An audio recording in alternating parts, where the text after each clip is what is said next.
and welcome back to episode 16 of Terminology Tuesday. Terminology Tuesday is where I have a term of the week and I break down what it means and where it fits into the bigger picture that is the sport of dodgeball. And this week's term of the week is snipe. So I'm going to go through what a snipe is, when to use it, and my personal favorite throw to use and why. A snipe is simply when you take a shot on your opponent on the defensive side of the ball. So it's when you're trying to throw at your opponent on defense when they're not ready for it.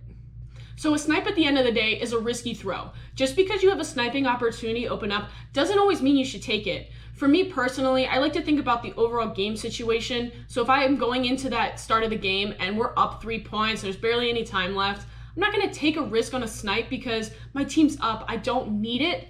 All we need to do is play slow to win that game. Now, in the reverse situation, if my team is down and we really need some sort of spark and momentum change and a sniping opportunity opens up, well, I might take that sniping chance because if I do hit, that's really going to boost my team's confidence. Now, another thing I like to think about is this player worth taking the risk? Because to be honest, if it's the worst player out on the team, why am I going to risk a snipe to get them out? I'm confident I can get them out on a normal throw. Now, if the player that's just been nailing our teammates game after game and they're just on fire and I have an opportunity to snipe them out, well, I'm more likely to go for that hit if I have an opening because I want to get that really top player out. So a couple game situations where you tend to get your opponents caught off guard and you're able to go for a snipe would be, for instance, during a screening situation. So if you see your opponent is screening one of their teammates, you have an opportunity to snipe that opponent that's getting screened because they're not going to see it coming. And if you miss or throw it a little too high or whatever in their catching range, they're less likely to see it because they're being screened that whole time. Another great time is when a pop-up happens because everyone's eyes tend to go up to track the ball. So hopefully one of your teammates has called the player who's going for the catch so you don't have to worry about throwing at them, and you can hit one of those other opponents that are looking up at the ball. And that's a great way to get people out. But again, pop-ups are a little more rare. And then one other method that happens so much that I wanted to bring it up is when teams huddle too closely. So you have the whole team like in this blob in the middle of the court. Well, then you're very likely to get an out if you just throw in the middle of that huddle because someone's going to like move out of the way and somebody's going to be getting screened and get hit.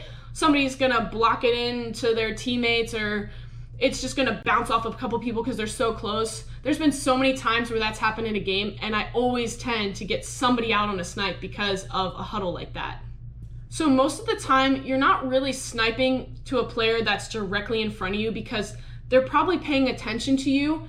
The most successful snipes tend to be cross-court throws or slightly angled throws to opponents on one side of you or the other. So for me, my personal favorite way to snipe is when I'm playing right corner. I love to do a sidearm cross-court throw at my opponent's right corner because they're more likely to be paying attention to our left corner than they are to be paying attention to me. And so if we're in a good game situation where I feel comfortable taking the risk, I'll throw that cross-court throw. And a lot of times I've found success doing it because they're not paying attention to me. But again, it's a risk because cross-court throws are less accurate. But I will link in the description. I did do a tutorial on how I do that throw in case anybody's interested in checking it out.